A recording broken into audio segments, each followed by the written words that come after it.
Hola, ¿cómo les va? Muy buenos días, qué placer estar nuevamente con ustedes compartiendo esta vuelta de página. Nos vamos a los títulos y ya volvemos con todo el desarrollo del programa.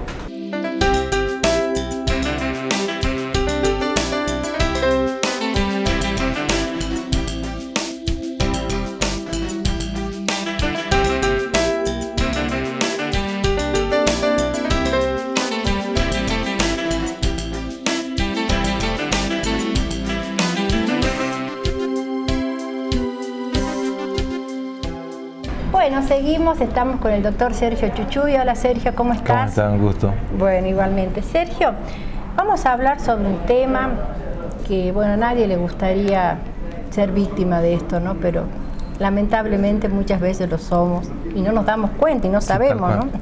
Que es el ronquido. Sí, es un fenómeno interesante. Es un fenómeno que por más que provoque risa o molestia, sobre todo cuando hay, se duerme en pareja, ¿no es cierto? Claro. La pareja puede sufrir, o el resto de la familia, a veces son tan grandes los ronquidos y tan fuertes que despiertan hasta los vecinos, ¿no? Bueno, pero pese a que provoca risa, esto tiene sus connotaciones serias, ¿no? Importantes. Bueno, vos sabés que el ronquido es un fenómeno fisiológico, digamos. Sí. Fisiológico quiere decir normal, que se produce por la entrada, la salida del aire, hace que provoque ese sonido al atravesar las distintas partes de la garganta. Ahora, eso pasa a ser peligroso cuando ocurre en determinadas circunstancias, porque se ha visto en los últimos tiempos, las investigaciones médicas van llevando a que se sepa un poco más qué pasa con los roncadores, porque no solamente es la queja de la pareja o de algún familiar que duerme con esta persona, sino también que esta persona tiene mucho riesgo de tener consecuencias. Ajá. Se ha visto que muchos roncadores sufren lo que se llaman apneas o hipopnea, que significa una baja saturación de oxígeno en el cerebro. Ajá. Y entonces esta falta de oxigenación hace que al otro día tenga una menor capacidad intelectual, cognitiva, digamos, de razonamiento, de atención, de toma de decisiones. Todos los procesos pueden estar alterados porque la falta de oxígeno conducen a que al otro día él no esté totalmente con la lucidez plena para ejercer, digamos, su vida diaria. Aunque no se haya dado cuenta que se produjo esa falta de oxigenación porque está durmiendo. La mayoría de los que son roncadores no saben que son roncadores. Ajá. Excepto cuando ese ronquido produce apneas. Sí. Cuando ese ronquido, que es el sonido tan fuerte que produce, se produce apnea, es cuando el paciente deja de respirar. Entonces hace como una pausa, se queda sin roncar y al rato se sobresalta y empieza y vuelve a arrancar. Es como que el cerebro, al detectar que ha caído tanto el oxígeno, lo despierta para que no traiga problemas, porque ya está llegando a un nivel muy grave. Sí. Y entonces le produce despertares. Esos despertares hace que se fraccione el sueño. El sueño durante la noche está como entrecortado. Esa persona que se despierta y tiene que prender la televisión para volver a dormir o leer. Muchas veces se despierta, se da vuelta, no sabe qué hacer, o va al baño porque le da ganas de orinar, porque todos estos problemas traen consecuencias. Y entonces el sueño es totalmente interrumpido durante la noche. No solamente le afecta el sueño, sino que al otro día esa persona puede tener un sueño excesivo, que depende de la gravedad del problema, pero pueden pasar de aquellos que se duermen fácilmente mirando televisión. Uno lo ve, está todo bien y a las 10 de la mañana ya están cabeceando. O a la tarde, después de comer, ya se durmieron. Y que hacen como pequeñas siestitas durante el día en actividades que sean rutinarias. Por ejemplo, están viajando en el colectivo, van los cabezazos limpios, porque el sueño que ha tenido, se ha visto tan afectado durante la noche que la vigilia al otro día está afectada. Entonces, este es el problema de los roncadores. Ese es uno, el más liviano, digamos, que hace que el sueño, al no tener totalmente la vitalidad, un sueño pleno de recuperación, es un sueño que incluso le da un cansancio el otro día. Están mal, fatigado, se levanta cansado, fatigado, como decir, bueno, dormí como 10 horas, pero sin embargo no me siento bien.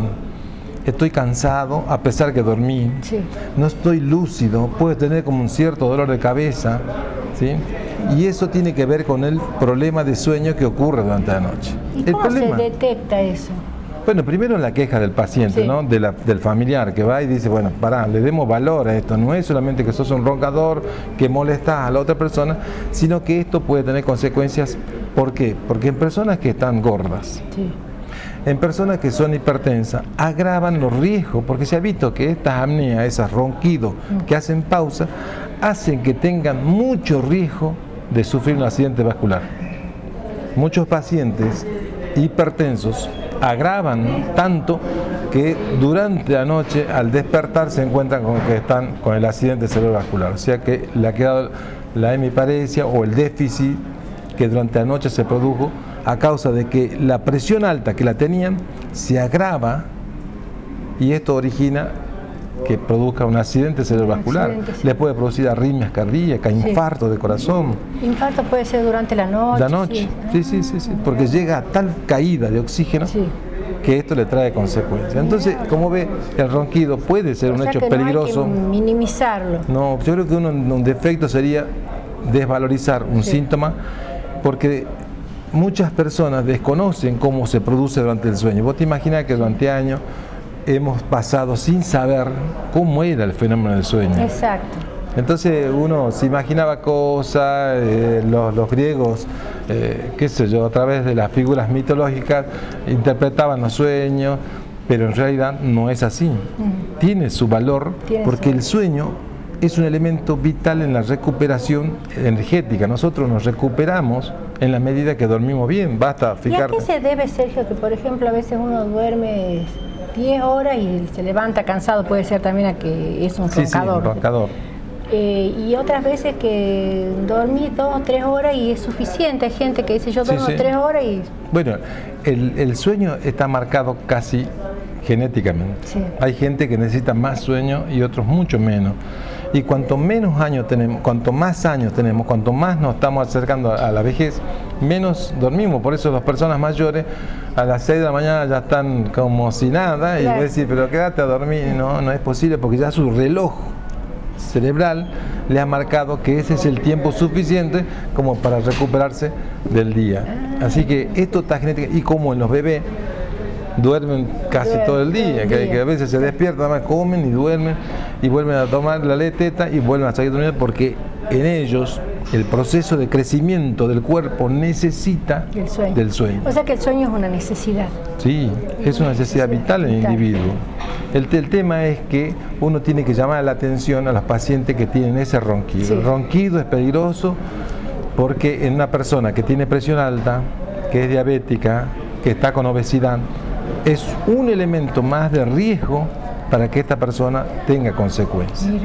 Entonces, no es una cuestión. Ahora se estudia muy bien, existen aparatologías nuevas, modernas, con la computadora, que uno puede saber exactamente todos los fenómenos que ocurren durante el sueño, y entonces uno puede ver cuánto baja el oxígeno durante el sueño, si esta persona se recupera o no, si está cansada, si se ha fraccionado o no el sueño. Y lo peor que asiste es que muchas veces, por consejo de la gente, le dan medicación, dicen, no, si yo duermo bien, vos tomate tranquilizante, que esto te va a hacer bien, si a mí me hace bien. Nada que ver. Lejos de ser un beneficio, muchas veces es una contraindicación. ¿Por qué, por ejemplo, es malo? Porque si esa persona tiene este problema de caída de oxígeno, al darle esta tranquilizante, estos hipnóticos, pueden hacer que agraven la caída de oxígeno. No existe la reacción del cerebro frente a una alarma de que el oxígeno se está disminuyendo. Entonces, esto le trae más problemas, más riesgos, aparte de la adicción, ¿no?, que es muy frecuente en los pacientes que toman hipnóticos, ser adictos, porque está visto que después de 7 a 10 días de consumo, los pacientes que toman estos medicamentos se vuelven adictos. Después no pueden dormir si no toman. Y cada vez necesitan más dosis y más dosis. Entonces, no es un hecho, digamos, simple el de tomar una medicación por consejo de alguien. Uno tiene que saber, porque a este tipo de personas que tienen tanto riesgo, estos medicamentos pueden ser contraindicados porque agravan. ¿Qué tratamiento hay para el ronquido? Primero hay que saber qué es lo que pasa, porque hay ronquidos que pueden estar provocados por las fosas nasales, que no fluye libremente el oxígeno.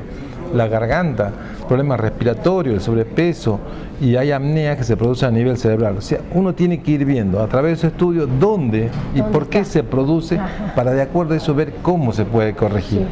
Sí. Y hay incluso tratamientos donde se le coloca asistencia respiratoria con oxígeno, sí, que hace que el paciente mejore el oxígeno durante el sueño y ellos se levantan divino, vuelven a recuperar la capacidad cognitiva, vuelven a recuperar muchísimas funciones vitales, incluso hasta las sexuales. Sí. Muchos de los pacientes que tienen estos problemas están ocasionadas por esta falta de oxigenación durante la noche. Entonces, vos fíjate que uno de los castigos más grandes que existe del ser humano es no dormir. Sí, no sé si te habrá pasado alguna vez, pero es quedarse mucho tiempo durante la noche, qué sé yo, viendo televisión, es suficiente para que el otro día vos estés cansada aún cuando no haya hecho nada. Exacto. Porque el cerebro hace tanto esfuerzo para mantenernos despiertos que al otro día te encontrás agotada. Exacto. Entonces, cuando uno también tiene insomnio, ¿no? Claro, sí, el sueño, el insomnio es un castigo. Es un castigo. Y estas personas, contrariamente a eso, lo que sufre es un mal dormir y un peor despertar. Porque ellos, digamos, se duermen fácilmente en cualquier lugar, están en una conferencia, en una charla y ya se están durmiendo. Es típico verlos. Sí, sí. Bueno, no sé si lo pudiste ver en alguna convención, en alguna reunión, y al rato ya están, sean las 10 de la mañana y ya están algunos durmiéndose. Hemos visto algunas gente de las cámaras, de diputados, senadores que salen en la televisión, sí, claro, que lo enfocan, y uno no sabe qué ha pasado. No de Salta, por supuesto, aquí no se duerme. No, nadie se duerme.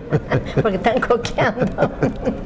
Pero yo he visto, pero cuando uno ve, uno se da cuenta. Si uno dice, mira, ese gordito, seguro que es roncador, ese seguro que tiene la presión alta. Y bueno, también puede ser un parámetro para los profesores, para los sí, no, aparte maestros, es un tema muy grave. El alumno a veces se duerme. Yo cuando viajo y veo en la ruta, en los paradores, camioneros que son gordos, que están comiendo, yo digo, Dios mío, este es un peligro, porque están manejando un vehículo que es un arma, porque el que sufre, se puede dormir en fracción de segundo, la muerte del sueño blanco, que se duermen con los ojos abiertos. Sí, porque vos le podés dar coquear, fumar, hacerle bajarse. Yo lo conozco, situaciones que me cuentan los pacientes, que el sueño es tan fuerte, que aun cuando se bajen del auto, caminen, se laven la cara, se tomen un café, es imposible. No, claro, y eso es porque tienen esa apnea del sueño.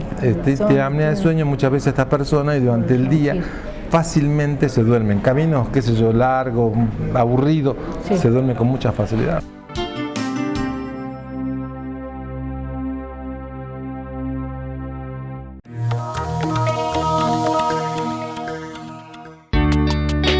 Todos tenemos 75% de agua. Nosotros, además, tenemos 100% compromiso. Porque en Aguas del Norte trabajamos día a día en la optimización de los sistemas de agua y cloaca, mejorando instalaciones, construyendo nuevos pozos, ejecutando extensiones de redes y renovando cañerías en toda la provincia. Aguas del Norte, la compañía de todos. Vacunarte es bueno, es necesario y es gratuito. El gobierno de la provincia puso en marcha la campaña de vacunación antigripal para todos los chicos de entre 6 meses y 2 años, embarazadas, madres antes del egreso de la maternidad, adultos a partir de los 65 años, personas con enfermedades crónicas u obesidad y personal de salud. Cuentes o no con obra social, vacunate en todos los centros de salud, hospitales y puestos sanitarios de la provincia. Ministerio de Salud Pública, Gobierno de la provincia de Salta. Inglés en Easycana. Todas las edades, planes familiares, pruebas de nivelación, centro examinador de la Universidad de Michigan, ECCE, ECPE, trámites de visa a Estados Unidos, preparación TOEFL, laboratorio tecnológico, biblioteca bilingüe. Te esperamos de lunes a viernes de 15 a 20 horas. Santiago del Estero 865, teléfono 431-4040, www.easycana.org.ar. English at Easycana. Just enjoy it. Óptica Darwich Lens. Armado electrónico de anteojos recetados, anteojos de sol, prótesis oculares y de baja visión, contactología, arreglos en general. Llámanos al 0387 431 0665. En Salta, encontranos en Avenida Belgrano 392 y en Cafayate, Vicario Toscano 225. Atendemos PAMI, todas las tarjetas y obras sociales. Óptica Darwich Lent, una nueva forma de ver. Hospital Privado Santa Clara de Asís. Atención integral para su salud. Le ofrece 50 habitaciones de máximo confort. Internación VIP, unidades de cuidados intensivos, quirófanos totalmente equipados, área de maternidad, hospital de día. Hospital Privado Santa Clara de Asís. Calidad en asistencia médica. Urquiza 964, teléfonos 432-1440, 432-1441. ¿Alguna vez te imaginaste cómo es el monóxido de carbono? Al monóxido nunca lo podés oler, nunca lo ves llegar y nunca lo escuchás. Cuando te diste cuenta, ya es demasiado tarde. Deja una ventana abierta. No uses las hornallas para calentar tu hogar. No uses braseros en la habitación. Destapa los caños de ventilación. Contrata instaladores matriculados. Fíjate que las llamas sean azules. Municipalidad de Salta. Gestión Miguel Isa.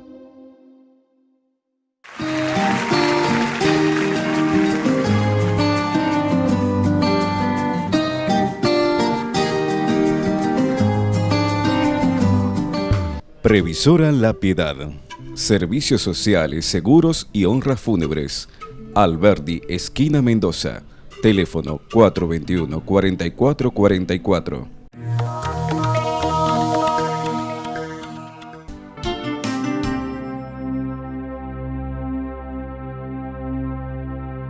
Bueno, seguimos, estamos con la escribana Sonia Bidoni. Hola Sonia, qué alegría que estés con nosotros. Bueno, igualmente, ¿no? Para mí, Susi, vos sabés que es un placer venir a tu programa. Bueno, para mí también recibirte y para la audiencia también le gusta mucho que vengas. Siempre preguntan por la escribana Sonia Bidoni, que bueno, aparte que los recibe siempre cuando uno, después que viene aquí a veces preguntan, quiero el teléfono de la escribana porque le quiero hacer una consulta. Dicen, siempre que hemos ido de programa nos han tratado, pero de maravilla. Bueno, así que gracias, eso es muy importante, sí. Sonia. Y le digo, pues ella, aunque no sea del programa, nos va a tratar siempre bien. Por supuesto que sí. Bueno, Sonia, tenemos un tema muy importante, ¿no? Que va a producir muchos cambios también en la parte notarial, que es el nuevo Código Civil y Comercial, que ya ha sido aprobado, sancionado. Y que, bueno, que ya comienza a regir ahora, dentro de poquito, el 1 de agosto de este año, así que estamos ahí nomás de comenzar con la vigencia de este código. ¿Cuáles son los cambios más importantes que se dan, por ejemplo, en el ámbito del derecho de familia, por ejemplo, ¿no? Bueno, justamente el derecho de familia es el que más modificaciones ha sufrido en este código, ¿no? Bueno, el matrimonio, por ejemplo, el tema del matrimonio y la aparición de esta figura que son las uniones convivenciales. Sí. Bueno, respecto del matrimonio y haciendo una comparación con el derecho vigente actualmente, decimos que el único deber que continúa en el matrimonio es el deber de asistencia. Sí. Ha desaparecido el deber de fidelidad que se ha transformado en un deber moral. Sí. Y también ha desaparecido el de cohabitación. Ajá. Es decir, que los cónyuges pueden vivir en distintas casas. Y tenemos un serio problema porque ahí, para determinar cuál es la sede del hogar conyugal, justamente, si un cónyuge vive en un domicilio y el otro en otro, ¿cuál es la sede del hogar conyugal? ¿Cuál es la importancia que tiene la sede, determinar una sede del hogar conyugal? Y justamente por el tema de la disposición de ese bien, ¿no es cierto? Si necesita o no el asentimiento del cónyuge a los efectos de disponer de él, de venderlo o de realizar actos de disposición respecto de ese bien. O sea que cada uno va a poder tener su bien, su casa, yo tengo la mía, vos la tuya y... Sí, cada uno puede optar en vivir en lugares, y esos bienes al momento de una separación no se tienen que dividir, nada. Y no, sí, depende del régimen del matrimonio que vos optés, ¿no es cierto? Tenemos el régimen de comunidad, que es el actualmente vigente, y el régimen de separación de bienes. Ahora, con respecto a las uniones convivenciales, fíjate vos, Susi, que mientras en el matrimonio no existe el deber de fidelidad, tampoco la cohabitación, justamente en las uniones convivenciales es un requisito. ¿no es cierto? Las uniones convivenciales, los requisitos esenciales es que sean personas mayores de edad, que pueden ser del mismo sexo o de distinto sexo, y que hayan convivido por lo menos 2 años. O sea que el requisito esencial es la convivencia. Si se acaba 2 años, 2 años como mínimo. Es decir que si desaparece la convivencia, justamente podemos decir que desaparece la unión convivencial. Ahora, bueno, hablábamos del deber, el único deber, digamos, que ha quedado en el matrimonio, como te decía, es el deber de asistencia. Los otros 2 han pasado a ser meramente deberes morales. Ahora, ¿qué pasa con el divorcio, por ejemplo? En el divorcio, en el régimen actual, en el vigente, cualquiera de los cónyuges o ambos conjuntamente podían pedir el divorcio. Pero debían invocar una causal, ya sea subjetiva o objetiva, pero el divorcio era causal. Actualmente no. Es el divorcio exprés. Exactamente. Ahora ya no existe el tiempo de espera de 3 años, porque antes, o sea, en el derecho vigente actualmente, debemos esperar 3 años para poder iniciar los trámites de divorcio. Con el nuevo régimen no es necesario el tiempo de espera, es decir, que se puede pedir en cualquier momento, cada uno de los 2 o cada uno por separado.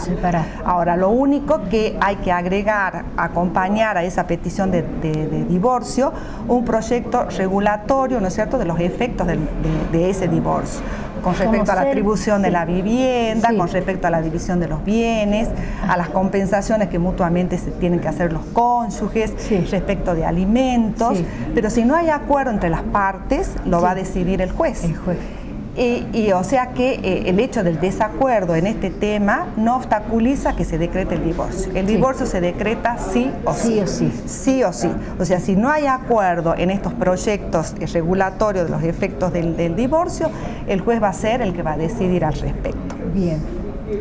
Ahora, en la... O sea que vos podés estar 3 meses casado y separarte, pedir el divorcio, y no necesitas expresar causa.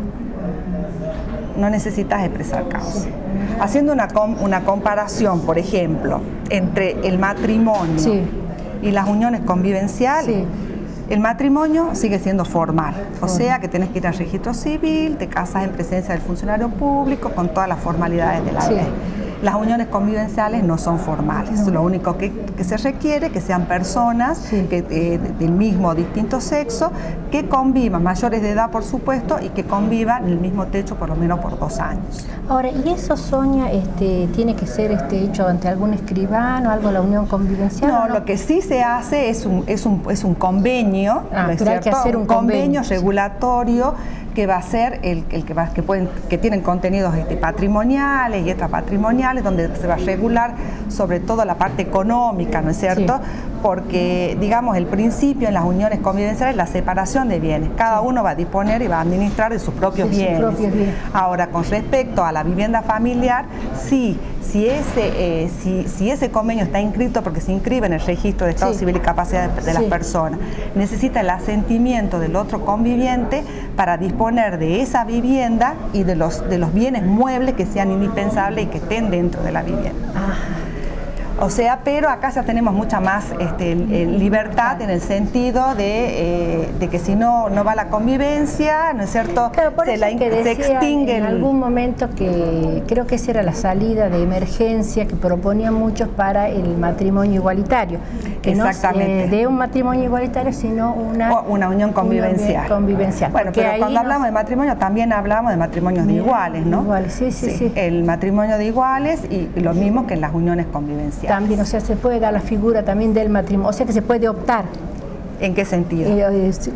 Matrimonio o unión convivencial. Claro, si vos querés te casás con todas las formalidades de ley, o si no, optás por estas uniones convivenciales, respetando los requisitos legales, que sean mayores de edad y que hayan convivido 2 años bajo el mismo techo.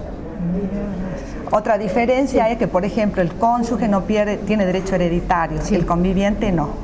El conviviente no tiene derecho hereditario respecto del conviviente fallecido. Claro, lo que sí tiene es un derecho de habitación que se lo da el juez, ¿no es cierto?, por un tiempo no mayor de 2 años. O sea que no hereda la casa, pero no. ¿y la casa que han comprado juntos? Sí, porque suponete que han comprado una casa los dos. Depende del régimen que opten, si optan por el régimen de separación de bienes o si optan por el régimen de comunidad. Entonces ahí habrá que analizar cómo se adquirió esa propiedad. Y, por ejemplo, en cuanto al tema previsional, el tema de la jubilación, todo eso se hereda, eso está todo, inclusive en el código vigente, o sea, si bien no está regulado expresamente el tema de los convivientes, sí se han ido sancionando leyes, ¿no es cierto?, incorporándolo en temas previsionales, laborales, alimentos, etc. Pero ahora está específicamente regulado que hereda la jubilación. La jubilación, o sea, no derecho hereditario, ¿no? No derecho hereditario, la herencia está excluido. O sea, sí el cónyuge, el que contrae matrimonio, sí tiene derecho hereditario respecto del cónyuge fallecido. Bien. No así el conviviente. No el conviviente, perfecto. Bueno, Sonia, y ese es uno de los aspectos, ¿no?, del derecho de familia. Derecho de familia, sí. Debe haber muchos otros más que han cambiado. Por supuesto, sí, hay muchos cambios en el derecho de familia, el tema de minoridad, que también te estaba diciendo, que no es específicamente el derecho de familia, pero es muy importante que el común de la gente conozca, porque hay un régimen de capacidad progresiva. Se incorpora la figura del adolescente. Por ejemplo, se distinguen los menores entre 13 y 16 años y de 16 en adelante. Lo que sí se conserva es la mayoría de edad a los 18 años. Pero digamos, lo novedoso es que el menor tiene derecho a ser oído en todo proceso judicial en que esté involucrado o esté involucrado su persona, en que toma de decisiones respecto de su persona. Quiero ir con mi papá. En un juicio de divorcio, por ejemplo, exactamente, se le escucha al menor.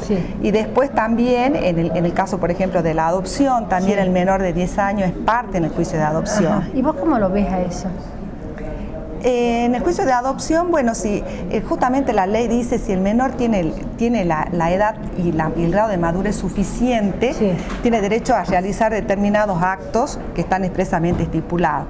Y bueno, habrá que escucharlo al menor, ¿no es cierto? Me parece muy bueno en el juicio de divorcio y en el juicio de adopción, escuchar al menor, porque un chiquito de 10 años, convengamos que ahora son muy despiertos, muy rápidos, entonces, bueno, me parece muy bien que se los escuche. Los escuche, ¿no? Ahora, el otro tema es, por ejemplo, el menor entre los 13 y los 16 años pueden tomar decisiones respecto de la realización de tratamientos médicos que no sean invasivos o que no afecten su salud o pongan en riesgo su vida o su integridad física. Es decir, que el chico sin la autorización, o sea, esos actos los puede realizar por sí, o sea, sin necesidad de la autorización de los representantes legales.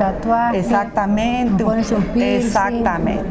Ahora, una cirugía, las chicas que se hacen tanto. Eso no, porque eso se consideran tratamientos invasivos. O sea que no se puede, sin autorización del padre, no puede hacerse una cirugía un menor.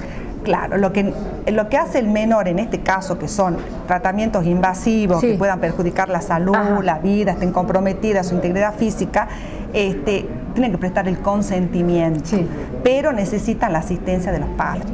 Pero hay aquí la novedad que en el caso de que existan intereses contrapuestos entre padres e hijos, se pueden asistir por un profesional letrado, o sea, los chicos. Con los chicos. Si el padre y la madre dicen, no están de acuerdo, esta cirugía. Exactamente, se hacen representar por un abogado y en última instancia decidirá el juez. ¿Es cierto? Ese es el tema. Y a partir ya de los 16 años, el menor de edad es considerado mayor para todos los actos relacionados a su cuerpo. O sea, ya puede disponer sin autorización de los papás, relacionados a su cuerpo, ¿no es cierto? Es decir, puede tomar, por ejemplo, una cirugía estética, ¿no es cierto? Después de los 16 años. Después de los 16 años, sin autorización de los papás y sin intervención del juez. Después de los 16 sí. Sí, porque se tratan justamente de estos tratamientos que son invasivos, pero ya se considera que tiene la madurez suficiente y le da como para decidir respecto de su cuerpo. O sea que entre los 13 y los 16 aunque sea años... invasivo, porque por ejemplo una cirugía es una cirugía terrible, plástica, sí, la cirugía plástica, un implante mamario, ¿no es cierto? O sea, todas esas cosas, esos tratamientos que realmente pueden poner en peligro hasta la vida, ¿no es cierto? Exactamente. Entonces, bueno, todos esos temas que realmente son importantes y son como para conocerlos, es importante conocerlos y saber lo que se viene, ¿no? ¿Cómo ha quedado el tema del aborto en el nuevo Código Civil? No se ha tratado el tema del aborto. No, el tema del aborto. O sea, queda como estaba. Como estaba. En el Código Civil, bueno, es un tema, después, bueno, hay que hablarse del tema penal, ¿no es cierto? Sí. Pero el aborto no se trató. No se trató. Bien. Sonia, y aparte de estos temas, ¿no? Que son, por ejemplo, de minoridad, del tema de familia, hay otros temas también que están relacionados, por ejemplo, específicamente con lo notarial, ¿no?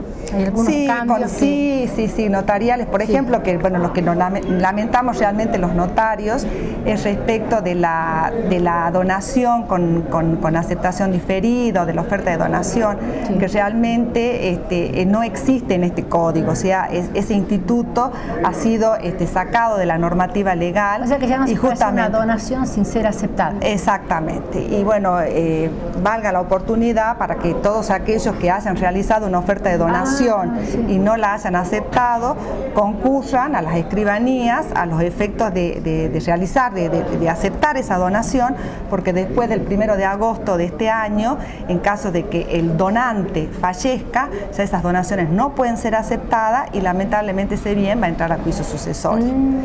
Así que bueno, eso es una de las figuras jurídicas que realmente nos parece... Eso es importantísimo que sepa, ¿no? De reiterarle a la gente, Sonia, que vayan, que concurran, que concurran. ¿En qué caso están? Que hicieran, que ya hayan hecho las ofertas de donación y que no hayan sido aceptadas, que concurran, que vayan a las escribanías a aceptar esas ofertas, porque después del 1 de agosto, con la vigencia del nuevo código, si llega a fallecer, si está fallecido ya el donante, no van a poder aceptar.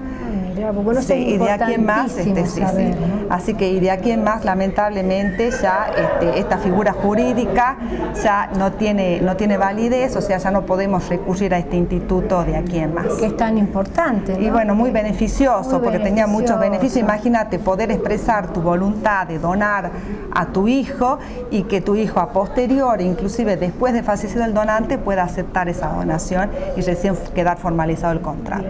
Y algo más también dentro de lo notarial, hay muchos cambios, ¿no? Instrumentos públicos, instrumentos privados, pero creo que bueno, tendría que ser hablarlo después en algún programa especialmente otra vez relativo a eso. Pero lo importante es que quede este concepto del tema de la donación. Creo que es muy importante que la gente vaya antes del 1 de agosto y formalice. Exactamente. Formalice. Si han hecho una donación, tiene que aceptar. Que vayan y que acepten, justamente antes del 1 de agosto, para que ya quede perfeccionada y no tengamos el inconveniente de que a posteriori fallezca el donante y ya lamentablemente no se puede aceptar. En caso de fallecimiento ya no se puede aceptar la donación.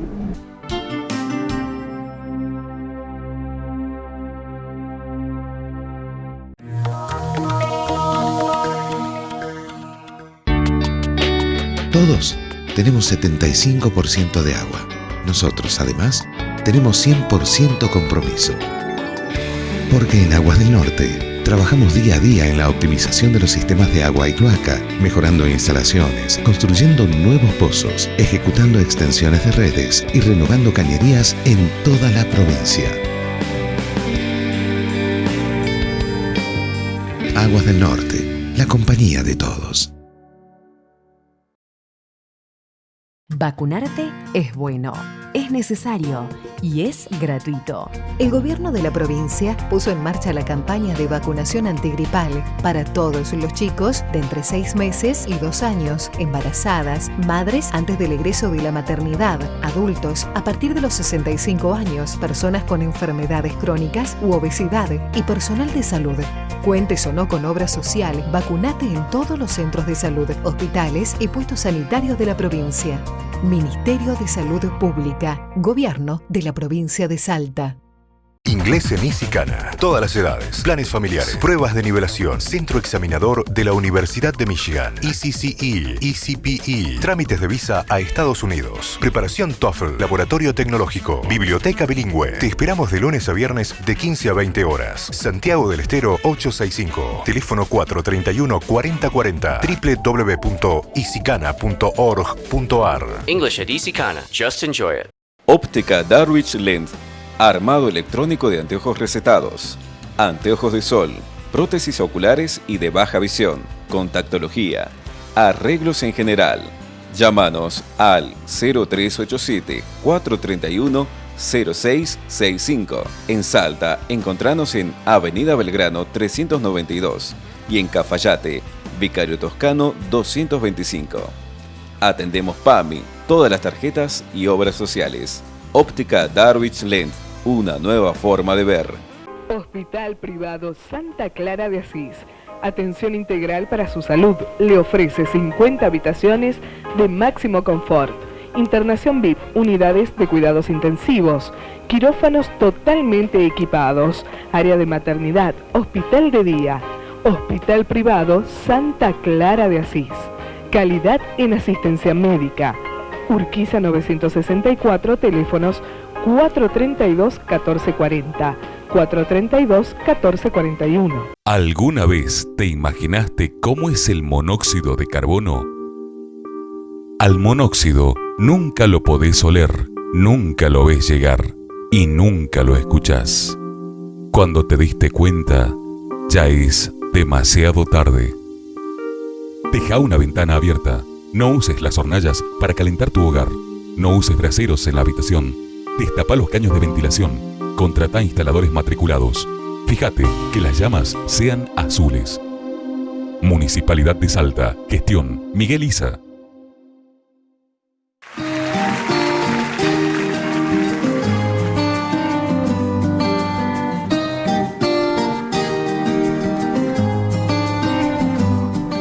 Previsora La Piedad. Servicios sociales, seguros y honras fúnebres. Alberdi, esquina Mendoza. Teléfono 421-4444.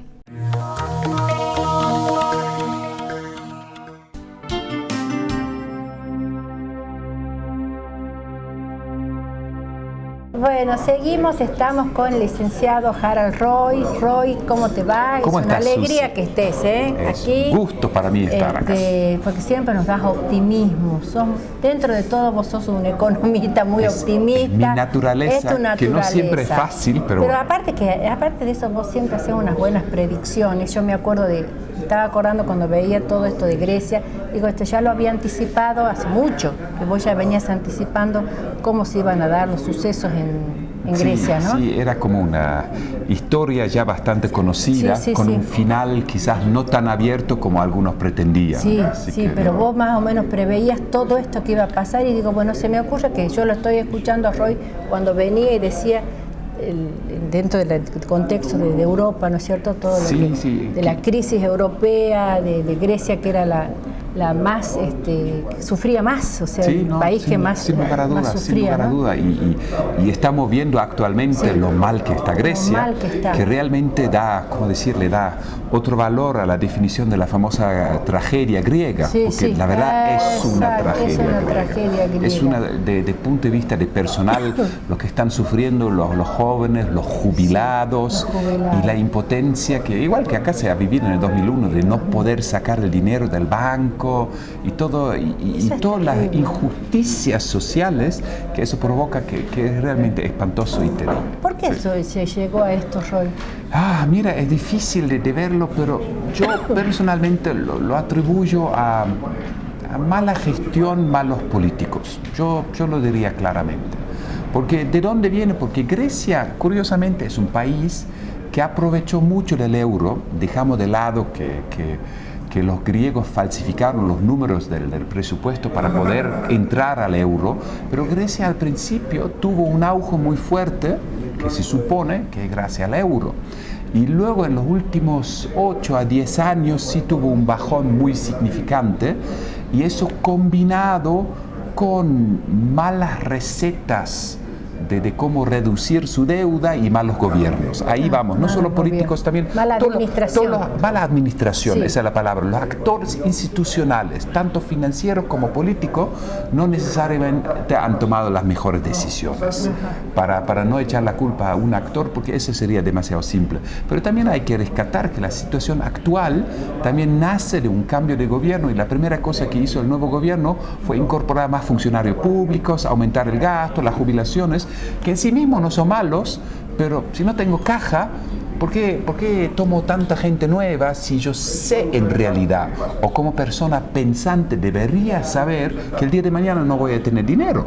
O sea, es realmente como, yo veo que no va a funcionar, pero no me preocupo, tomo a la gente, y si no funciona, problema de ellos. Y eso es una actitud de los políticos y del gobierno griego que a mí no me cayó demasiado bien, más allá de todos los otros problemas que había alrededor. Problemas, ¿no? Que había alrededor, el tema de la inflación, el tema... No, la inflación no hay. Hay muy baja. Lo que pasa es que es el costo de vida que influye, y obviamente, si bien a veces la prensa lo pintan que todos los jubilados en Grecia son millonarios, no lo son. Y es un problema muy complejo, porque hoy por hoy Grecia tiene como tres asuntos. El primero es el problema social, con alto desempleo, que también se debe a la estructura del Estado, porque el Producto Bruto de Grecia es un 80% en servicio, comercio, turismo. O sea, no están realmente produciendo algo, sino importan la mayoría. Esa famosa ¿cómo decirlo? Uno siempre se queda con la idea de Onassis, los barcos griegos, etcétera, que sigue habiendo una flota importante de barcos de comercio bajo bandera griega, pero no es un país muy competitivo, muy caro, por lo tanto ya no incide tanto, y es una economía muy dependiente de su comercio, servicio y del turismo. El turismo, sobre ese todo. Es el primer problema. Luego están obviamente las deudas, que de paso que hay que aclarar que hace 3 años atrás ya la Unión Europea le había perdonado una parte de esta deuda, una tercera parte en realidad, pero hoy por hoy la discusión principal entre Grecia y la Unión Europea es que están pidiendo más dinero y ellos quieren poner las condiciones. O sea, es como si tú y yo iríamos al banco diciendo, mira, te debo banco, pero quiero que me das un nuevo préstamo como para que yo pueda seguir como quiera, para cancelar las deudas contigo, y yo te voy a dictar las condiciones, que lamentablemente con ningún banco va a funcionar, en el caso nuestro. ¿Qué pasa con Grecia? Están pidiendo eso bajo el esquema del problema social que tienen, que eso obviamente le da otra perspectiva. Nosotros, el banco nos va a cerrar la puerta y ya está. Pero en el caso de Grecia estamos hablando de 10 millones de personas, por lo tanto se complica un poco más.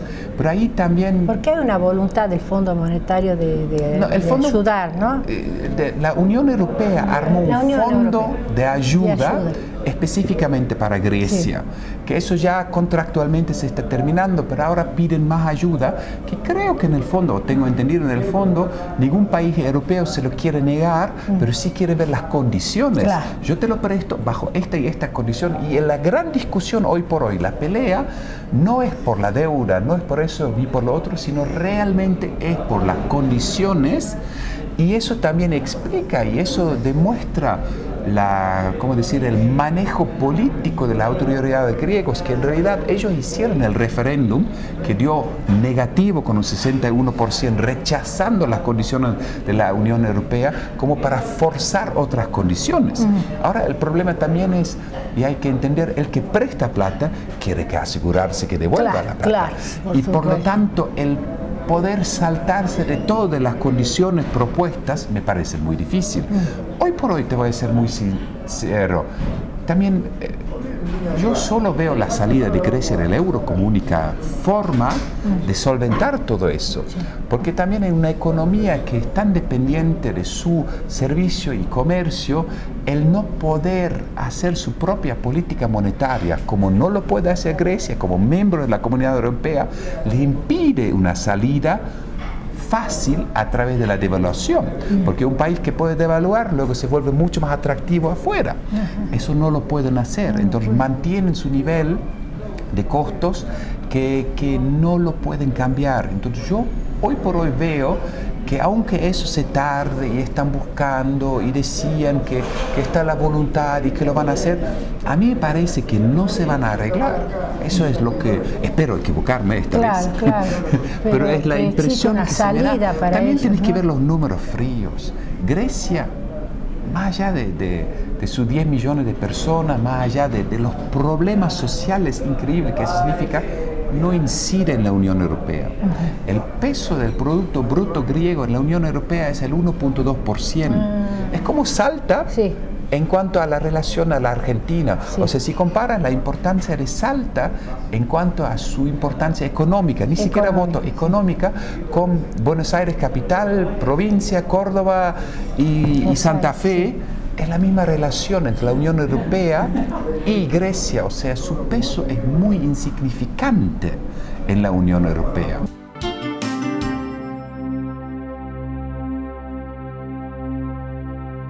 Bueno, seguimos, estamos con Edgar Castillo, director de la revista 90 Minutos y la columna Vertebral.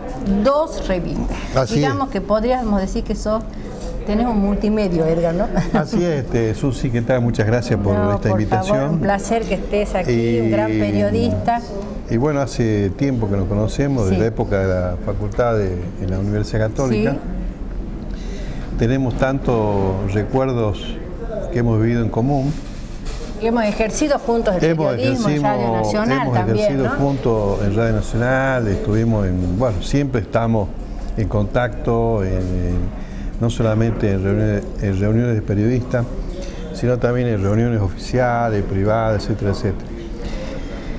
La verdad que el hecho de que en este momento dirija 2 publicaciones, una 90 Minutos Deportes. ¿Que ya cuántos años tiene? Ya cumplimos, este año vamos a cumplir 16 años, 16. A fin de año cumplimos 400 ediciones de la revista 90 Minutos Deportes.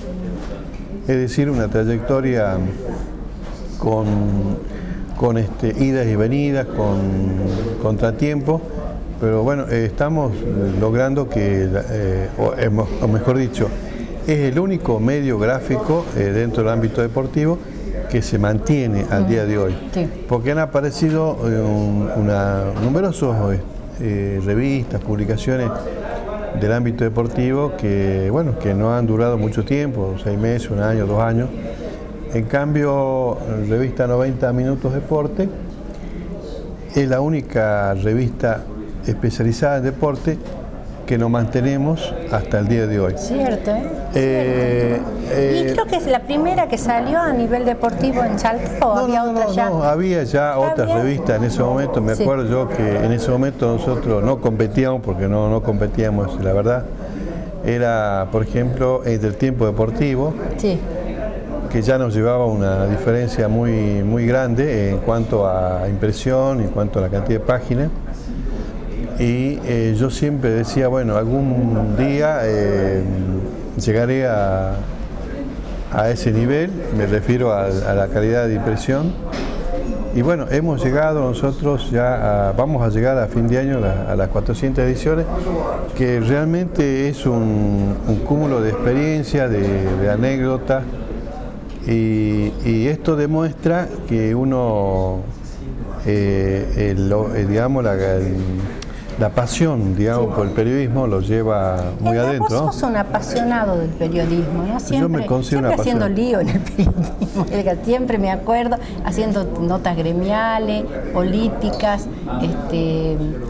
haciendo lío, como dice el Papa, en el buen sentido, claro. ¿No es cierto? O sea, siempre una persona que ha tratado, siempre tengo la imagen tuya como un periodista que trata de inculcar en la audiencia cuáles son sus derechos, sus deberes, siempre en defensa de los derechos humanos, de los derechos de los trabajadores, un periodista, bueno, comprometido, digamos, con su realidad. Es verdad, ¿no? es verdad. Vos sabés que en ese aspecto yo sostengo que el periodista, el que ejerce el periodismo, debe estar comprometido con su comunidad, con las necesidades de su comunidad, y también promover el cambio que necesitamos como comunidad, como sociedad. Es cierto, es decir, yo siempre digo que es fácil hacer una crítica hacia el gobierno, hacia la municipalidad, a quien sea, pero yo siempre digo que no solamente el periodista debe hacer una crítica cuando la tenga que hacer, ya sea crítica a favor o en contra, sino también tiene que formular una propuesta, una alternativa, decir, bueno, yo no estoy de acuerdo con esta medida del gobierno, con esta acción, con esta medida que ha tomado tal club o tal sindicato, pero tengo que formular una propuesta, una alternativa. Esa es la función del periodista, porque hay que jugar, como se dice, usando una frase futbolística, a los partidos hay que jugarlos para poder sentir el rigor del tiempo, el rigor del juego, el rigor de todo, digamos, todas las presiones que se ejerce sobre el periodista. Cuando vos ejercés el periodismo, sí, tenés un montón de presiones políticas, sociales, económicas, culturales. El periodista no es que esté solo, aislado, recibe todas esas presiones, y sobre esas presiones tiene que trabajar. Y por ahí es complicado para el propio periodista tomar una definición, porque esa definición puede resultar con alguna sanción para ese periodista que ha tomado una decisión que puede ser en contra del gobierno, en contra de la municipalidad, en contra de quien sea, un club, un sindicato. ¿Y cuál es la sanción? Y bueno, la sanción es de decir, bueno, si vos haces una crítica contra el gobierno, te levanta la pauta publicitaria. Si es el sindicato, también te puede levantar la pauta. O sea, siempre está, el periodista está condicionado, está presionado por este tipo de acciones que, bueno, que los periodistas necesitamos expresarnos con libertad. Para eso está, digamos, el derecho a expresarnos libremente, como lo establece la Constitución, sin ningún tipo digamos, de censura, sin ningún tipo de mordaza. Ese es el periodista que nosotros tenemos que promover. O sea, nosotros como ya personas grandes, personas ya con experiencia, creo que debemos promover ese periodismo comprometido con los cambios que necesitamos en nuestra comunidad. Así es. Bueno, Edgar, y la otra revista tuya es... Bueno, nosotros editamos dos revistas, la Columna Vertebral, bueno, la 90 Minutos Deporte, que ya la conoce mucha gente, y la Columna Vertebral, que es una revista nueva, una revista que nació como un apéndice de 90 Minutos Deporte, y ahora ya tiene vida propia, ¿no? O sea, ya tiene una vida independiente. Es una revista que va dirigida a todos el ámbito sindical, dirigida a todos los sindicatos de la provincia de Salta, donde analizamos no solamente el tema salarial, el tema del convenio colectivo de trabajo, el tema de los paros, movilizaciones, el tema paritaria, que está ahora en vigencia, sino también temas que tienen que ver con la salud del trabajador, con la seguridad del trabajador, con el deporte, la parte social, la parte cultural del trabajador. No solamente el trabajador se dedica a trabajar, sino también tiene derecho a la recreación, tiene derecho al turismo, tiene derecho a la cultura, al deporte, ¿no? Una buena calidad de vida.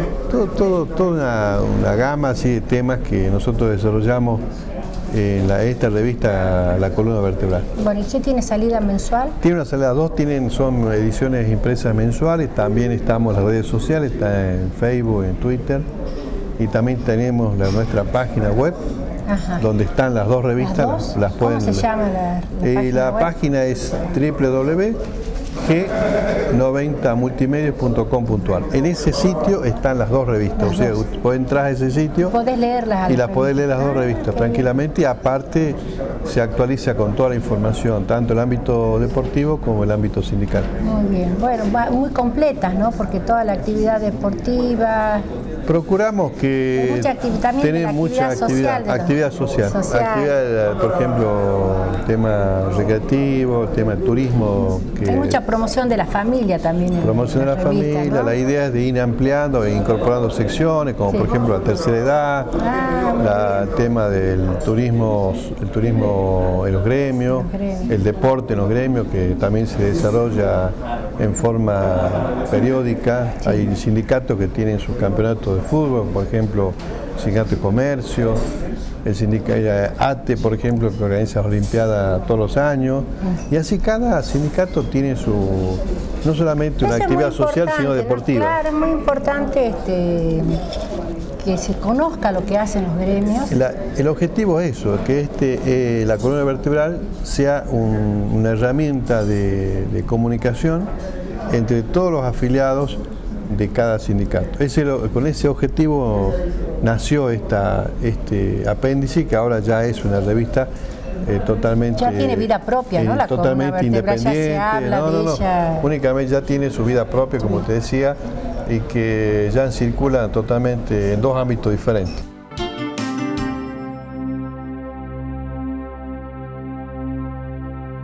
Muchísimas gracias por habernos acompañado. Nos encontramos durante la semana en las repeticiones y el próximo sábado nuevamente aquí en Una Vuelta de Página.